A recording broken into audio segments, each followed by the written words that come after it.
sem razão, abre, tento achar a solução. No meu silêncio encontro palavras em desencontro. Onde é meu lugar? Hoje eu preciso estar nos braços do Pai, onde encontro alívio. Nos braços do Pai eu encontro abrigo. Nos braços do Pai me sinto seu filho, coberto de amor, envolvido em seu calor.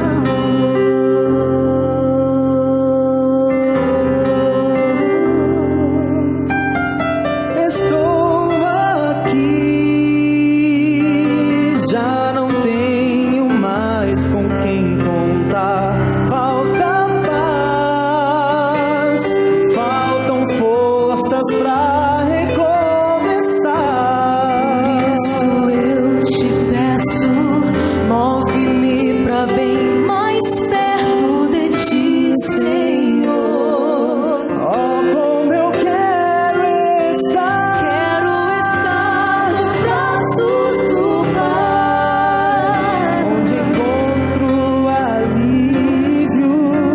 Nos braços do Pai eu encontro abrigo.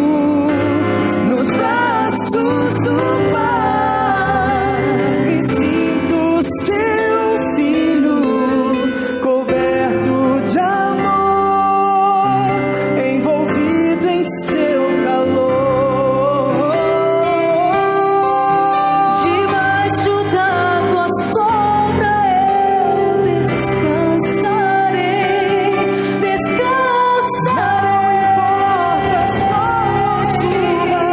Eu me esconderei nos braços do Pai,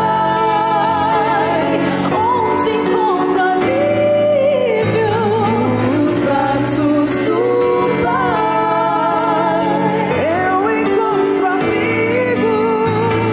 Nos braços do Pai me sinto seu filho,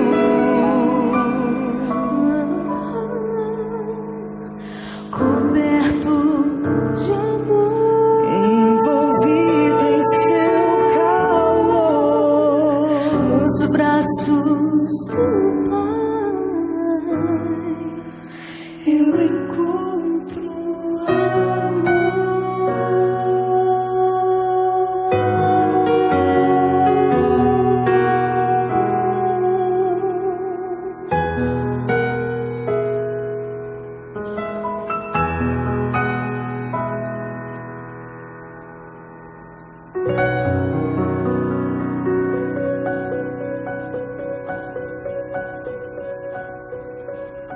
Deus amado, toma nas tuas mãos, Senhor, a nossa vida, o nosso coração.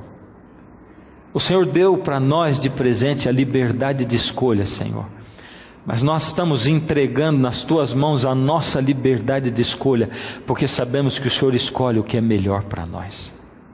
Ó Senhor, nos mostra o caminho, tira de nós uma radiografia, mostra para nós o que somos e como chegarmos, Senhor, àquilo que nós precisamos para estar juntinho do Senhor a eternidade.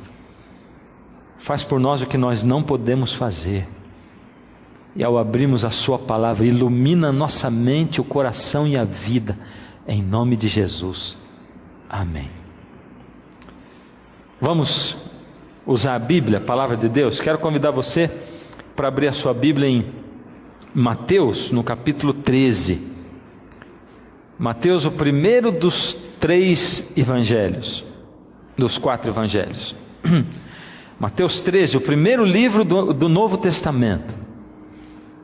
Nós vamos começar lendo a respeito de Jesus, e aqui diz assim: naquele mesmo dia, do verso 1 até o 3, saindo Jesus de casa, assentou-se à beira-mar.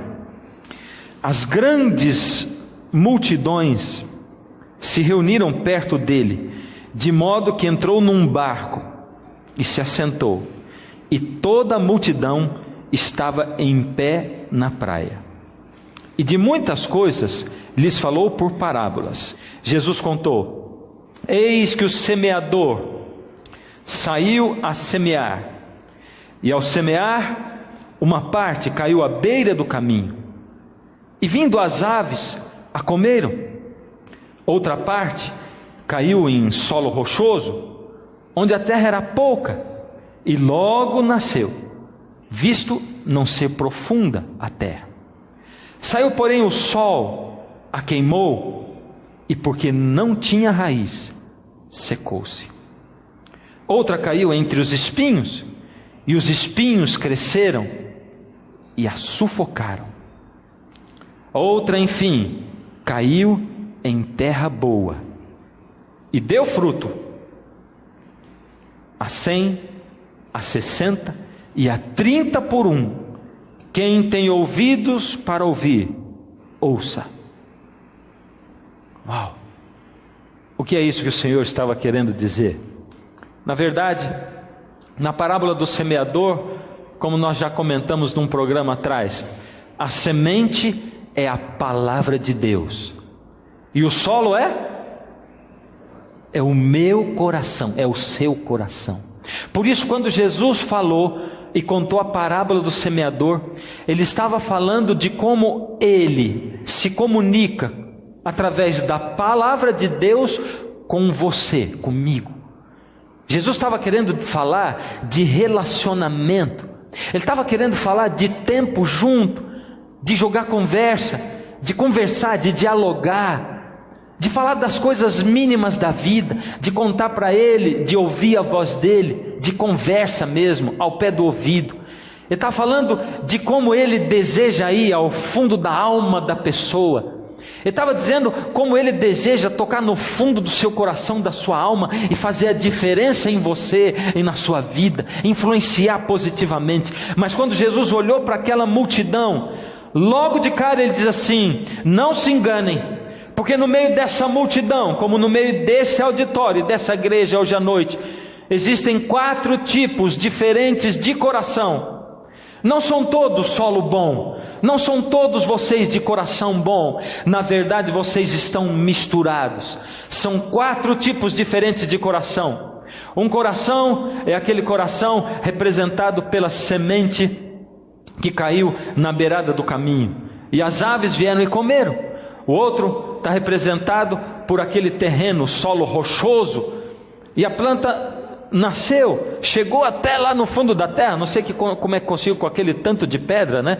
Aquilo ali é uma caixa de brita, não é um solo rochoso, né? Mas a sementinha conseguiu passar ali e cair lá embaixo, e foi. Mas como tinha um monte de pedra, a raiz não era profunda, e a plantinha saiu, mas logo depois se queimou. E depois o terreno cheio de espinhos. Eu tenho a impressão que aqueles espinhos eram pequenininhos quando a semente caiu, porque diz que a planta chegou a crescer, mas os espinhos cresceram mais e sufocaram aquela plantinha. E finalmente o solo bom. Jesus quis dizer assim: de todos vocês que estão aqui, 75% dos corações de vocês é coração que não presta para receber a palavra de Deus. E são vocês que determinam o coração de vocês. São vocês que determinam. Eu é que determino como eu vou receber a palavra de Deus, porque depende da minha liberdade de escolha, daquilo que eu escolho, receber a Deus e a sua palavra ou não. Em outras palavras, Jesus estava querendo dizer: povo meu de Jerusalém, povo judeu, povo gentio, povo da igreja de Tremembé, pessoas da igreja Assembleia de Deus Batista, pessoas do mundo inteiro, religiosos do mundo inteiro, 75% do coração de vocês não presta para receber a palavra de Deus. 75%, a maioria da igreja cristã de hoje tem um coração duro, coração ruim. 75% das pessoas do mundo tem o coração duro e o coração ruim. Jesus abriu e escancarou. Isso era assim naquela época. Mas na época passada, lá de Israel, a coisa era do mesmo jeito. Parece que a Bíblia, o Senhor Deus registra na Bíblia o que acontece com o povo de Israel, para que a gente possa aprender com aquilo que veio no passado. Aliás, é isso mesmo que a palavra de Deus diz. Quando a gente lê Ezequiel 37, do verso 1 em diante, diz o seguinte: veio sobre mim a mão do Senhor. Quem está dizendo isso aqui é o profeta Ezequiel. Veio sobre mim a mão do Senhor. Ele era um profeta, por isso Deus estava usando Ezequiel. Ele me levou pelo Espírito do Senhor e me deixou no meio de um vale que estava cheio de ossos. Que visão terrível! Ezequiel estava ali acordado quando o Senhor, em visão, o levou para o meio de um vale. Não era um vale comum, era um enorme vale. Ele estava cheio de ossos. Aí não diz esqueletos, aí diz ossos. Era uma cena assim, um monte de ossos revolvidos, misturados. A visão continua: e me fez andar ao redor deles. Eram muito numerosos na superfície do vale e estavam sequíssimos. Não eram esqueletos, não tinha osso ligado a osso. Eles estavam misturados, espalhados. E a palavra de Deus ressalta: não era um vale com ossos secos, eram ossos sequíssimos. Então me perguntou: filho do homem, Ezequiel, acaso poderão reviver esses ossos? Respondi: Senhor, tu o sabes. Que coisa tremenda!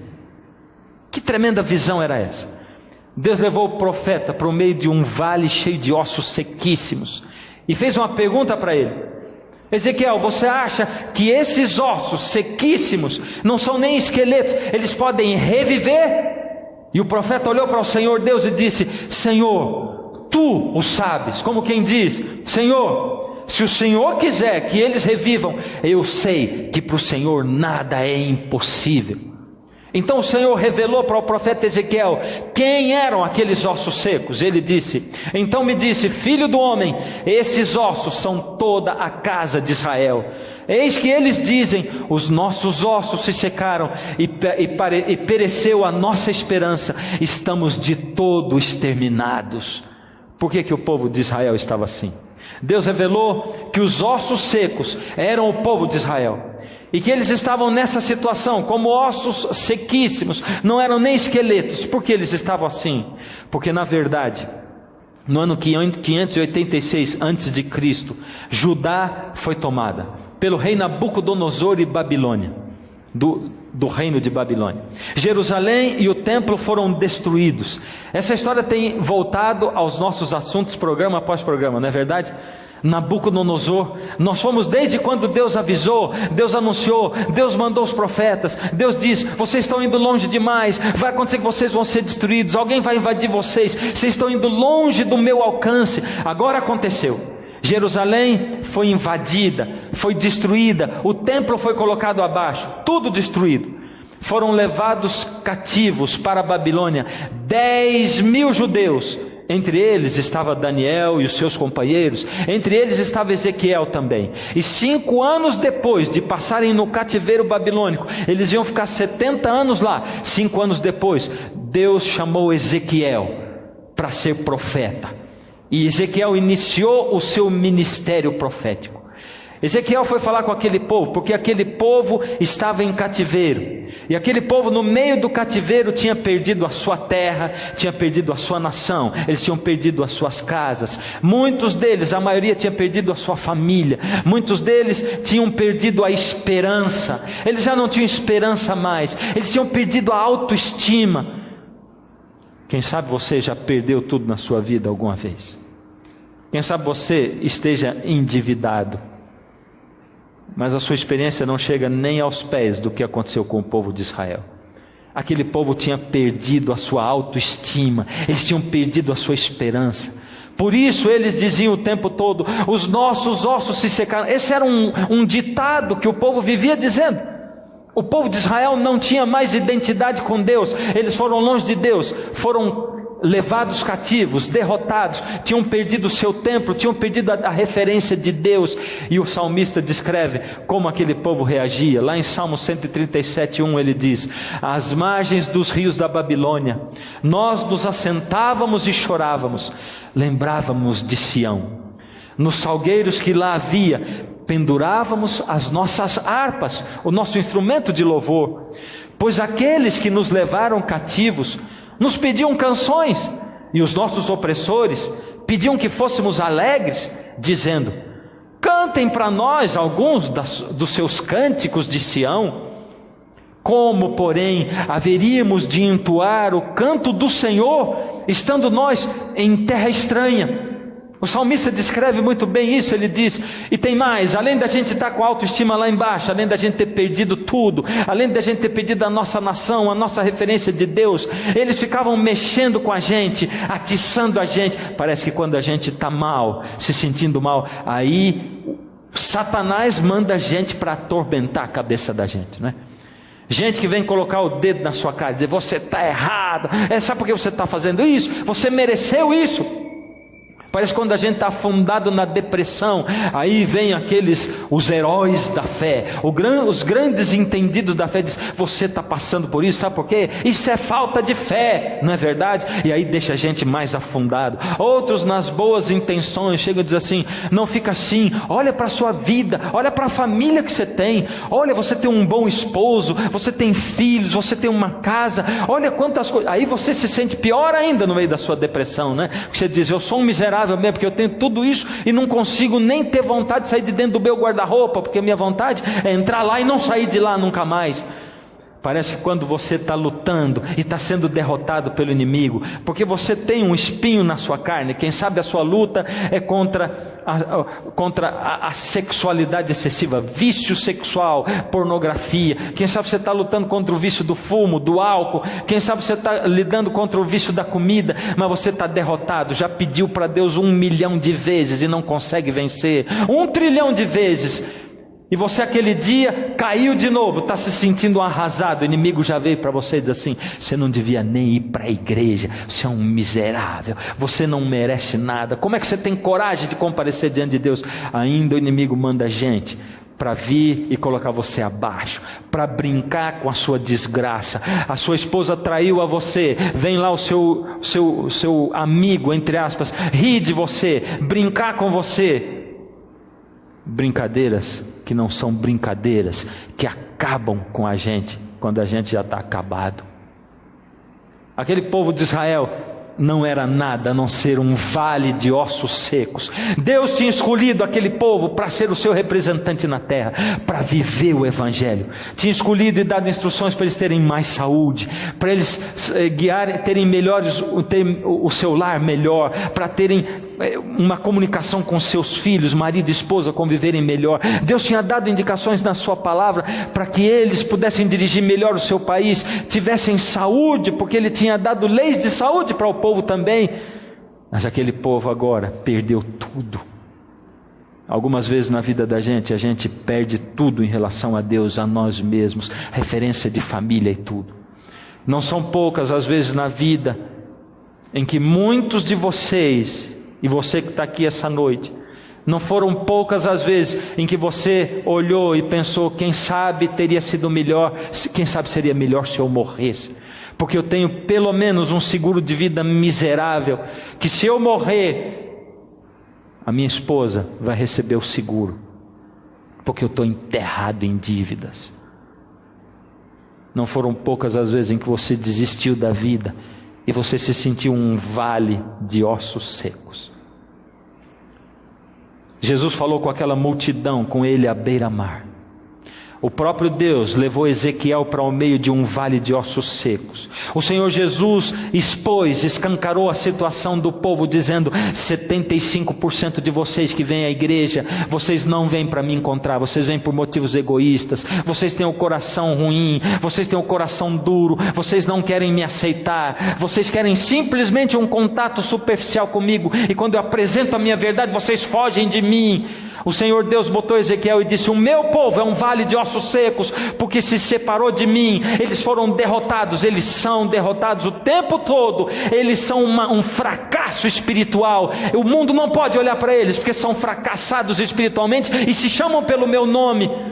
E se Jesus pudesse falar hoje com você, com a igreja dele, os cristãos de hoje, se ele pudesse falar, o que ele diria hoje para você e para mim? Na verdade, ele falou. Ele deixou escrito na sua palavra. E a palavra de Deus é assim, palavra de Deus. O Senhor Jesus falou, isso está escrito em Apocalipse, no capítulo 3. E a gente lê do verso 14 ao 22 o seguinte: ao anjo da igreja em Laodiceia escreve: estas coisas diz o Amém, a testemunha fiel e verdadeira, o princípio da criação de Deus. Ele está se apresentando. Eu estou escrevendo para vocês, igreja de Laodiceia. O anjo é o mensageiro, é o pastor, é o líder espiritual da igreja. Eu estou escrevendo para os líderes espirituais da igreja de Laodiceia. No Apocalipse, logo no começo, você vai ver direitinho que aparecem 7 igrejas. O número 7 indica perfeição.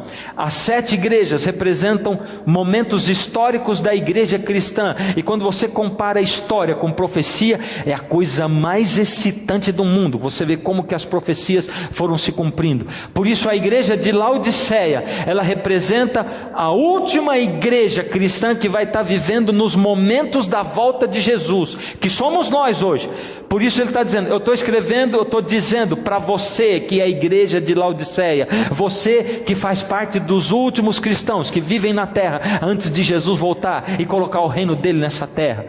Quem está escrevendo? Eu que sou o Amém, a testemunha fiel e verdadeira, o princípio da criação de Deus. E quem é esse que é o tal Amém, testemunha fiel e verdadeira, o princípio da criação de Deus? O próprio Apocalipse nos revela em Apocalipse 1:5: e da parte de Jesus Cristo a testemunha, a fiel testemunha.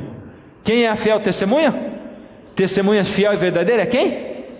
Jesus, o primogênito dos mortos, o soberano dos reis da terra, aquele que nos ama e pelo seu sangue nos libertou dos nossos pecados. E ele continua dizendo lá, ao anjo da igreja de Laodiceia, escreve o Amém, a testemunha fiel e verdadeira. Ele escreve o seguinte: conheço as tuas obras. Jesus está dizendo, é Jesus falando com você e comigo hoje. Nós não precisamos usar o exemplo de Ezequiel no passado, não precisamos usar o exemplo do povo que viveu e ouviu a pregação de Jesus, porque Jesus, ele tem uma mensagem para você e para mim hoje. Ele está dizendo para João, que escreveu o Apocalipse, escreve para a minha última igreja. Eles ainda nem nasceram, eles ainda não se reuniram na igreja, eles ainda não assistiram o programa, está escrito, mas escreve para eles agora, porque eu quero escancarar quem são eles, eu quero escancarar para eles, eu quero confrontá-los com a verdade, com a minha palavra, e eu vou escancarar para eles quem eles são. Conheço as tuas obras, que nem és frio e nem quente, quem dera fosses frio ou quente. Assim, porque és morno e nem és quente nem frio, eu tenho nojo de você, eu estou a ponto de vomitar-te da minha boca. Por quê? Porque dizes, estou rico e abastado, não preciso de coisa alguma, e nem sabes que tu és infeliz, sim, miserável, pobre, cego e nu. Em outras palavras, o Senhor Jesus está dizendo assim: você que vive hoje, no século 21, você vem para a igreja, você se diz cristão, e você olha para você mesmo, você tem uma visão distorcida de quem você é. Você enxerga de uma maneira que não é a realidade. Você é horrível, mas você olha no espelho e se acha bonito. Você tem uma visão distorcida. Você olha assim, rico sou e de nada tenho falta. Em outras palavras, você está dizendo assim: sabe de uma coisa? Eu não sou assim tão santo, mas eu também não sou tão pecador. Eu não sou tão bom, mas eu não sou tão ruim. Tem tanta gente ruim no mundo. Tá certo, eu não vou tanto à igreja. Tá certo, eu não leio tanta Bíblia. Tá certo, eu não tenho esse compromisso com Deus, mas eu tenho um bom coração. Pelo menos eu procuro ser uma boa pessoa. Eu estou bem, rico sou, de nada tenho falta. Eu não preciso de mais Jesus na minha vida. Eu não preciso da interferência de um Deus. Eu não preciso estar dentro de uma igreja com um monte de gente do meu lado, me comprimindo, reparando na minha vida. Eu não preciso disso, não é verdade? Será que esse não é o retrato do pensamento? Por isso você não é quente espiritualmente. Você não está ligado comigo, você não está ligado com Deus. Deus é uma coisa meio lúdica que está ali num livro chamado a Bíblia, que eu não sei nem se é verdade mesmo ou não, ou se é uma coisa só como bons pensamentos, para de repente eu numa hora de meditação eu poder recorrer a esse livro. Deus não é assim um Deus real. Por isso, aí está dizendo, o Senhor Jesus dizendo, olhando o seu olho, dizendo assim: você, quem dera que você fosse frio, quem dera você fosse frio, que você realmente nem se lembrasse de Deus e nem olhasse para Deus, e que nem se dissesse cristão, porque quando você diz que você é cristão, você está usando o meu nome em vão, você está usando o nome de Cristo em vão, e você vai afastar pessoas de mim. Quem dera você fosse frio, mas você é morno. Você diz: eu não sou bom nem sou ruim, eu não sou tão comprometido, mas eu também não sou assim tão ateu. Não é verdade? Você é morno, e o morno me dá nojo. Água morna serve de vomitório. Eu tenho nojo, eu tenho vontade de vomitar você da minha boca. Quem dera você fosse frio ou quente. O meu desejo é que você fosse quente. E Jesus apresenta aí 3 temperaturas espirituais: frio, morno e quente. Em qual delas você se encaixa? Eu quero dar um vislumbre rápido.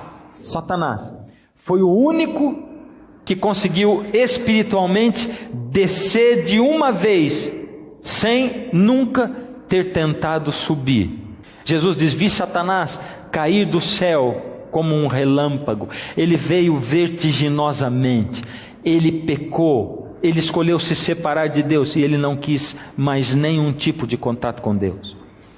Jesus foi o único que espiritualmente subiu sem nunca ter vacilado em nada, sem não ter oscilado. Crescia Jesus em sabedoria e graça diante de Deus e dos homens. Você dá para ver que aquela linha do meio é o morno. Para cima daquilo é quente, para baixo daquilo é frio. Como é que se comporta o frio? O frio, ele é assim, ele tenta subir, mas ele desce. A subida é lenta, a descida é sempre rápida. E na tendência geral, quando você vai ver a vida dele depois de um tempo, se você unir o primeiro ponto da onde ele partiu para o último, onde ele chegou, você vai ver que ele desceu e decaiu espiritualmente. Como é que é a jornada espiritual do morno? O morno também tem uma vida acidentada. Ele também tem altos e baixos espirituais. Um momento ele está muito perto de Deus, outro momento ele está muito longe de Deus. E você vai ver que na vida espiritual dele, se você pegar a linha de onde ele saiu, o ponto de onde ele saiu até onde ele chegou, você vai ver que a tendência geral é ele permanecer sempre na mesma, sempre na mesma. A esses, muitas vezes, nós costumamos chamar de cristãos estáveis. Fulano é um cristão estável, ele está sempre por aí, é tão bonzinho, está aí, é um vegetalzinho espiritual. Como é a vida espiritual do quente?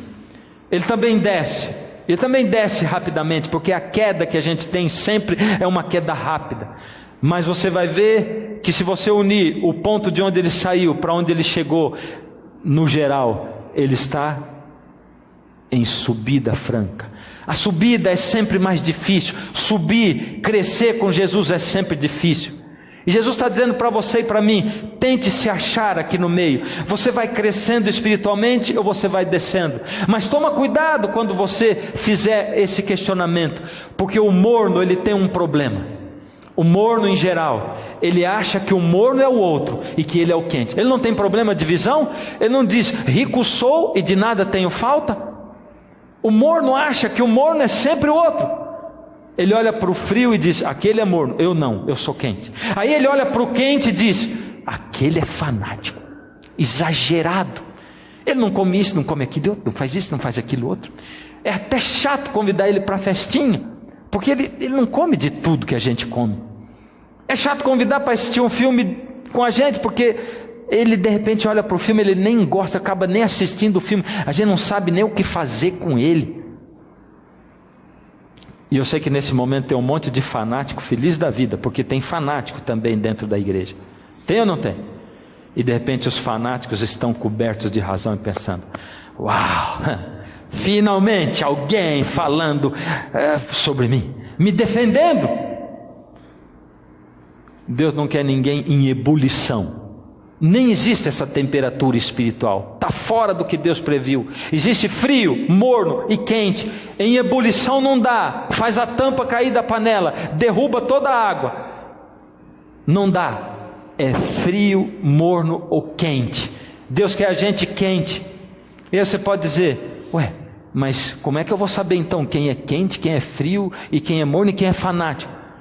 Aí está o grande segredo. As coisas estão escritas na palavra de Deus não para você saber quem é, não interessa para você quem é, interessa para você saber se você é, o que você é, o que o outro é, não interessa para você. Então não fica olhando para o outro dizendo: ele é frio, ele é morno, ele é quente, não, ele é fanático, não interessa. Por isso Jesus diz assim: você que se diz cristão, muitas vezes você fica prestando atenção aí num cisquinho que tem no olho do outro, quando você tem um cabo de enxada atravessado dentro do teu olho. Olha para você mesmo. O que interessa é você saber a sua temperatura espiritual. Só que acontece um grande fenômeno, uma grande revelação para nós, quando a gente simplesmente sobrepõe a parábola do semeador em cima, entrelaça com as temperaturas espirituais da igreja de Laodiceia. Olha o que acontece. Por exemplo, quando a gente vai para a parábola do semeador, a semente que caiu à beira do caminho, ou seja, os passarinhos vieram logo e comeram. Essa pessoa recebeu o evangelho, ela ouviu, mas ela diz: aquela série de conferências, sabe?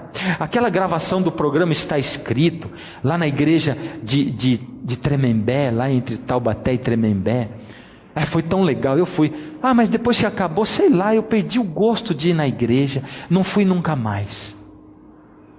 Os passarinhos vieram e levaram a semente do evangelho antes de ela brotar. Esse povo é frio, morno ou quente? É frio. Eu não tenho dúvida também. O outro tipo de semente foi aquela semente que caiu no solo rochoso, e ela chegou a brotar, mas não tinha muita profundidade, por isso o sol apareceu. Esses são os problemas da vida, sabe? Aquele povo que vem e aceita o evangelho e vai tão longe que chega até a se comprometer com Jesus, e muitos chegam até a batizar-se, e de repente vem o primeiro problema. A vida financeira começa a ir mal, os relacionamentos. De repente alguém que você ama muito fica doente, e essas pessoas não chegaram a transformar o egoísmo delas em amor, porque quando a gente vai para Jesus, a gente vai por motivos egoístas, e depois Deus tem que transformar aquilo em amor, e eu tenho que estar interessado em servir ao próximo. Então ela não chegou a isso, e veio o problema, e ela olha e diz assim: eu batizei na igreja errada, antes eu tivesse ido para a igreja tal, que promete milagre, para aquele outro que é só pedir para Deus e Deus resolve todos os problemas. Eu devia ter ido para a igreja do gênio da lâmpada mágica, eu devia ter ido para lá, porque lá eles satisfazem todos os meus desejos. Aqui não, eu fui no lugar errado. Deus, cadê o Senhor que não protegeu a pessoa que eu amava? Cadê Deus, o seu poder que não me dá um emprego, porque eu já estou há 3 anos batizado nessa igreja sem emprego? Cadê o Senhor, Deus? E essas pessoas, diante dos problemas da vida, elas abandonam a Deus. Elas chegaram a se comprometer com Deus, mas elas abandonam. É frio, morno ou quente? O que você acha? O que você acha? A gente concorda, é morno. E o próximo? O próximo é o a semente que caiu entre os espinhos. A parábola diz, a explicação da parábola, se você continuar lendo, Jesus explica a parábola direitinho, do jeito que eu estou falando para você. É tremendo. Lê aí na sua casa, depois que acabar o programa, lê quando você voltar para a sua casa. Ela caiu entre os espinhos vieram, aquilo cresceu, a planta veio, cresceu bonita, viçosa, mas os espinhos cresceram e sufocaram. E o que aconteceu com essa planta depois que os espinhos sufocaram? Ela não morreu, ela permaneceu viva, porém sufocada. E o Senhor Jesus diz aí em Mateus 13, ela ficou infrutífera. Infrutífera quer dizer, não produziu fruto, não deu nem flor, foi sufocada pelos espinhos, os problemas da vida, as filosofias, o que o mundo oferece.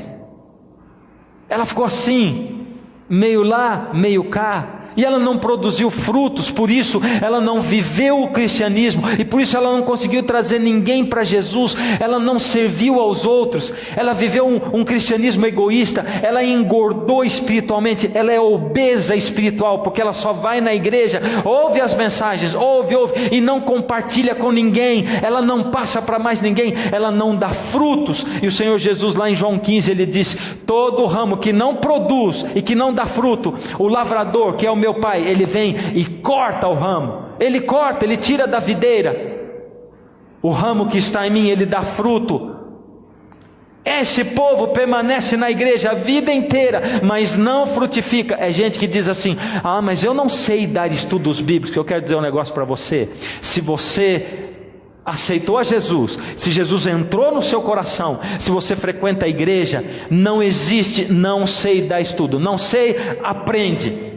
E sabe como é que a gente aprende? Existe um curso para saber dar estudos bíblicos para outra pessoa. Sabe qual é o curso? É dar estudo bíblico para outra pessoa, sem saber. Você leva o impresso, dá uma estudadinha antes e vai. Quando a pessoa te perguntar alguma coisa que você não sabe, você diz assim, isso eu não sei, mas eu vou voltar para casa, vou estudar esse negócio, te respondo a semana que vem. Aí você vai perguntar para todo mundo, vai ler, vai estudar a Bíblia, e quando for a semana seguinte você traz a resposta. Estudo outro estudo. Você vai ver que depois de dar estudo para 10 pessoas, você é um expert em dar estudo. Não existe essa coisa, eu não sei, o meu dom não é dar estudo, não existe esse negócio de dom.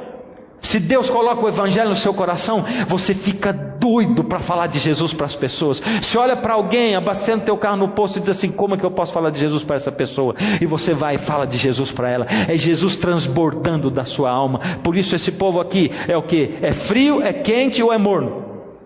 Eu concordo com a maioria de vocês. Morno. Ele está na igreja, ele está com um pé no barranco e outro na canoa. Ele fica ali, está agradável, está confortável, ele é morno. Só existe um que é quente, é o que caiu em solo bom. Esse busca a Deus, clama por Deus.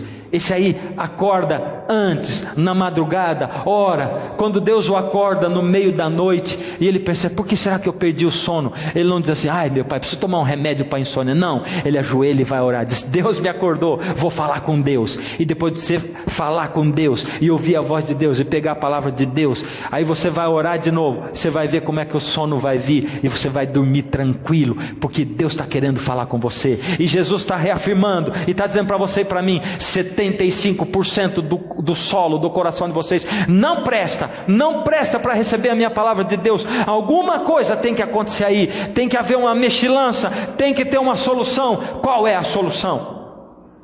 A solução está nesses mesmos textos. Vamos voltar para Ezequiel capítulo 37, no verso 4. Eu quero chamar você para prestar atenção nisso aqui, porque é uma coisa que enche a minha alma, o meu coração, que me deixa transbordando, me deixa assim maluco. Esse é um negócio que me arrepia toda vez que eu falo. Presta atenção. Lembra como é que parou a história de Ezequiel?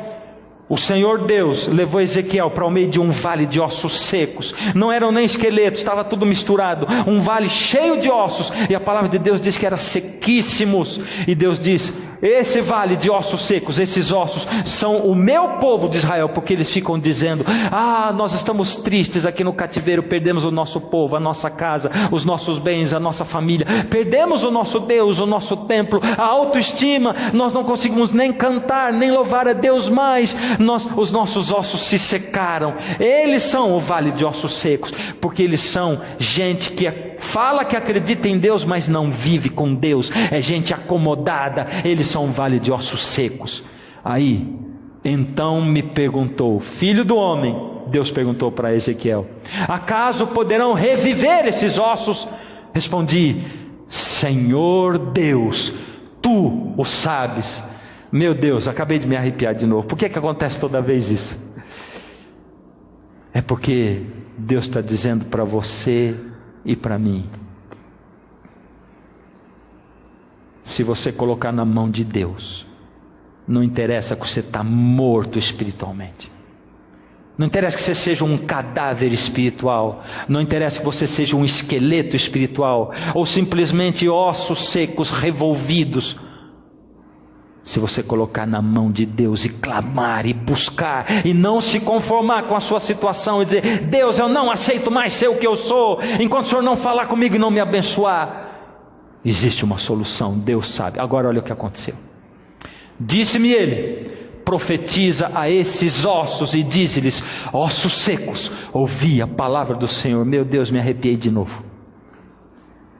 Eu fico olhando para vocês aqui, queridos, e para os auditórios, e para as multidões para as quais eu prego sempre, e fico olhando e dizendo: Deus, quanto está entrando a palavra de Deus no coração e na alma dessas pessoas. Deus está adiantando essas pessoas virem aqui. Deus, será que elas estão dispostas mesmo a mudar a vida delas? Deus, será que elas estão dispostas mesmo a se confrontar com a verdade, e ao invés de bater na verdade, deixar a verdade entrar nelas? E Deus diz: profetiza a esses ossos secos. Profetiza, você não vai estar perdendo tempo. Profetiza, profetiza. E Ezequiel fez. E aí aconteceu o seguinte: então profetizei segundo me for ordenado.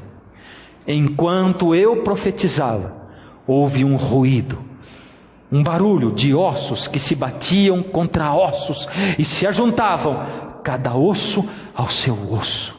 É uma cena hollywoodiana. Nem o 3D de Hollywood se compara ao que Ezequiel começou a assistir. Um vento tremendo, um furacão, e de repente ele começa a ouvir barulho de ossos se batendo, e aquilo se juntando, osso com osso, cada parte com a sua parte. E de repente, nesse momento, já não existia ali um vale de ossos secos, mas existia um vale de esqueletos secos. Eram esqueletos. Já tinha acontecido o impossível, a coisa já tinha sido maravilhosa, tremenda. Um vale com esqueletos onde antes havia ossos. Mas ele ainda continuou olhando.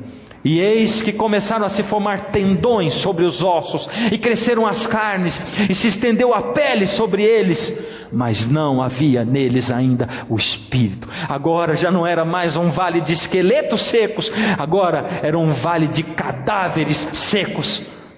Porque ele viu quando os tendões e a pele e aquilo tudo se formou, e os músculos, e agora havia um tanto de cadáveres. Era um vale cheio de cadáveres.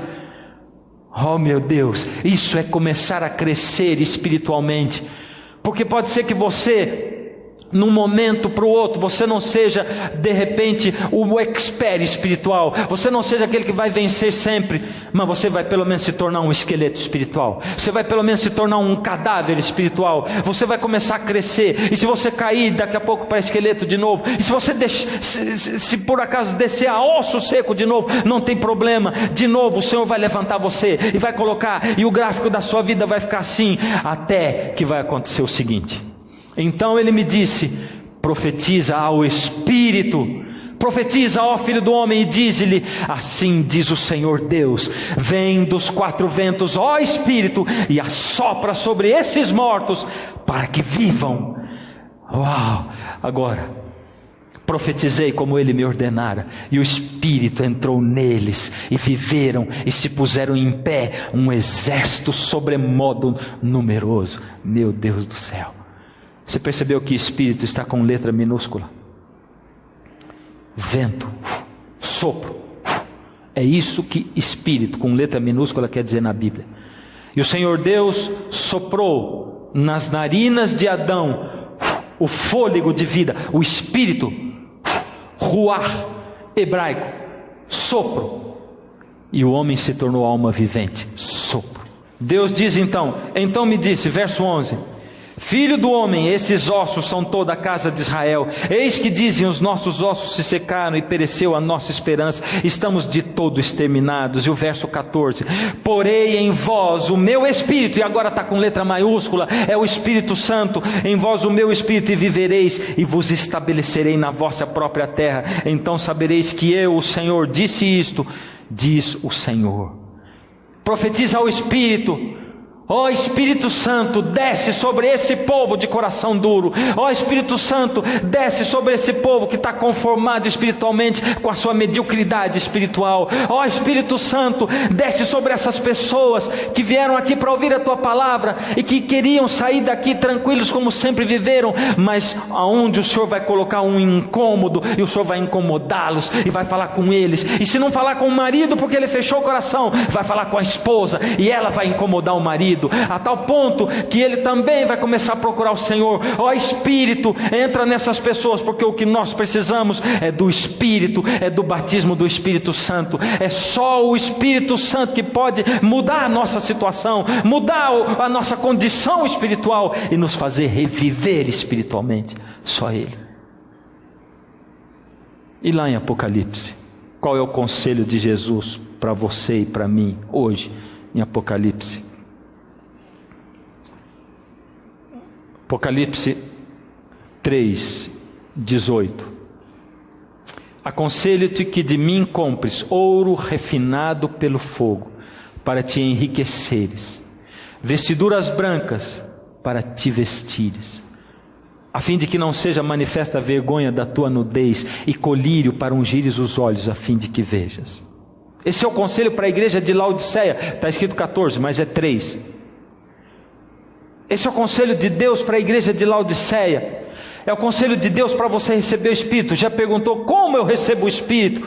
É desse jeito. Jesus está dizendo: você que é morno e acha que está numa boa, que está bem a sua vida espiritual, que você não precisa se entregar mais a Deus, que você não precisa trabalhar mais por Ele, você não precisa viver a sua vida pessoal em detrimento das outras pessoas, servindo o seu próximo. Eu aconselho a você que compre ouro refinado pelo fogo para te enriqueceres, vestiduras brancas para te vestires, a fim de que não seja manifesta a vergonha da tua nudez, e colírio para ungires os olhos, a fim de que vejas. O que é na verdade o ouro refinado pelo fogo? Só a palavra de Deus pode responder. Jó disse: mas Ele sabe o meu caminho, Deus, e se Deus me provasse, eu sairia como o fogo. O que é o ouro provado no fogo? É a minha fé provada no fogo da provação. Quando eu passo pelos problemas e mesmo assim sigo a Deus, quando eu não tenho motivo nenhum para acreditar que Deus está dirigindo a minha vida, mas eu ainda assim olho para o Senhor e eu digo: Senhor, eu não sei por que está acontecendo isso, mas eu estou nas tuas mãos. O Senhor prometeu que ia andar comigo pelo vale da sombra da morte, então não me deixa temer, Senhor, segura a minha mão. O que são as vestiduras brancas? Jesus diz: você precisa da fé provada no fogo. Presta atenção, Jesus não disse: você precisa da fé que remove montanhas.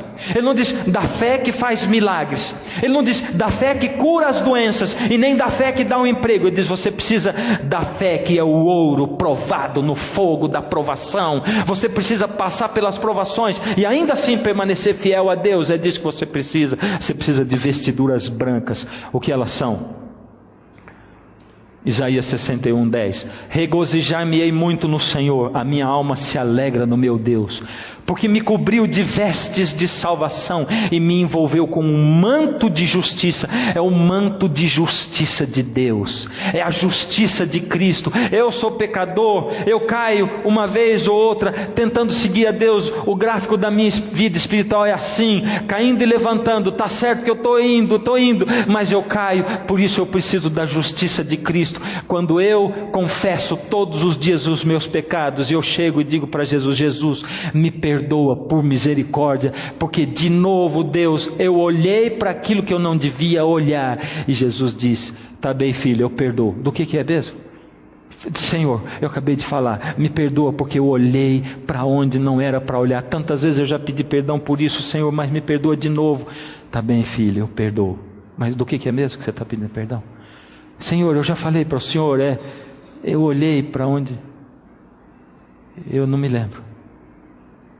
Deus diz: eu não me lembro dos teus pecados, eu esqueço, eu jogo nas profundezas do mar. Nem que você me confesse 1 milhão de vezes, 1 milhão de vezes eu vou dizer para você: não me lembro mais, porque você confessou.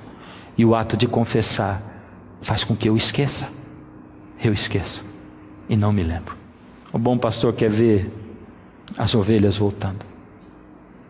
Por isso essa noite, enquanto o Douglas e a Marcele vão cantar a última música, o Espírito de Deus vai andar por aí passeando. E você que nunca aceitou a Jesus publicamente, e você que um dia aceitou a Jesus publicamente, mas o abandonou e hoje vive longe dele, ovelha errante, o Senhor vai chegar aí, vai chamar você e vai convidar, e vai insistir, vai suplicar, e vai pedir para você, e vai dizer: vem, filho.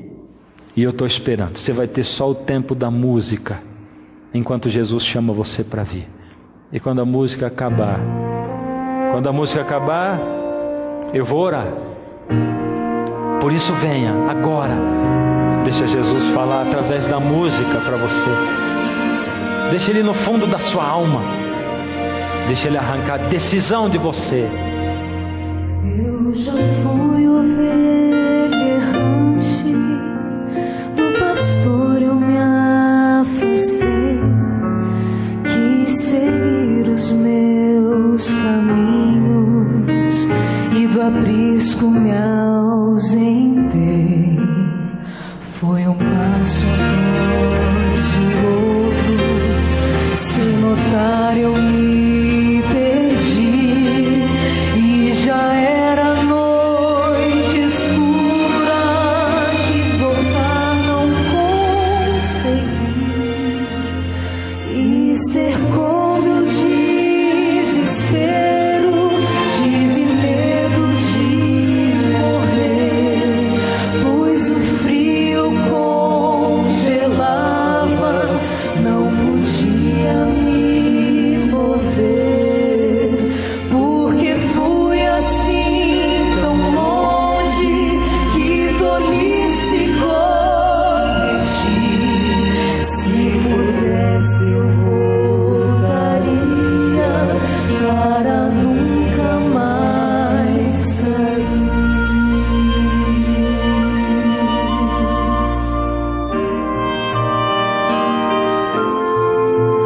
De repente ouvi ao longe uma voz tão familiar. Era o meu pastor chamando, quase rouco de gritar. Me avistou lá no penhasco e correu pra me alcançar. Estendeu o seu cajado, conseguiu me resgatar. Choro agora de tristeza, no meu peito sinto a dor maior é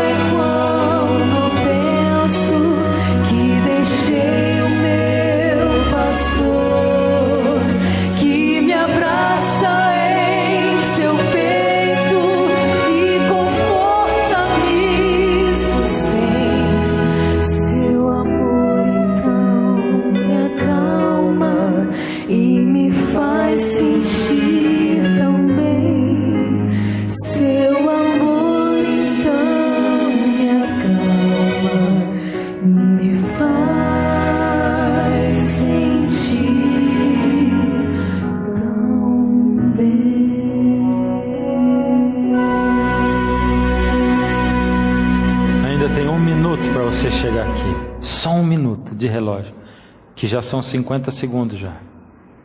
Cadê você? Não tem por que você ficar aí lutando. Se você já entregou o coração a Jesus e tem alguém do seu lado lutando, dá a mão para ele e vem agora. Agora, sai daí e vem para cá. Vem. Cadê você? São só 30 segundos. Eles parecem infindáveis, porque eu sei que o Espírito está falando aí. Você está resistindo. Não resista, não resista. O Senhor quer transformar ossos secos em gente. Ele quer transformar mornos em quentes, frios em quentes. Ele quer curar a ovelha perdida e ferida. Mais uma pessoa. Se você quiser vir, pode vir durante a oração mesmo, mas não fique aí. Feche os olhos. Deus amado, muito obrigado, Senhor, pela Tua palavra viva, que entra na nossa alma, lê o que somos, que nos revigora, Senhor, de uma maneira tão maravilhosa e poderosa, irresistível. Ó Senhor, nós vemos que o Senhor é real, porque o Senhor interage conosco, o Senhor se mostra, o Senhor nos dirige, e o Senhor dirigiu essas pessoas até aqui à frente. Toma-as nas Tuas mãos, Senhor, aceita-as e opera nelas um milagre que vai começar a partir de hoje, em nome de Jesus, amém.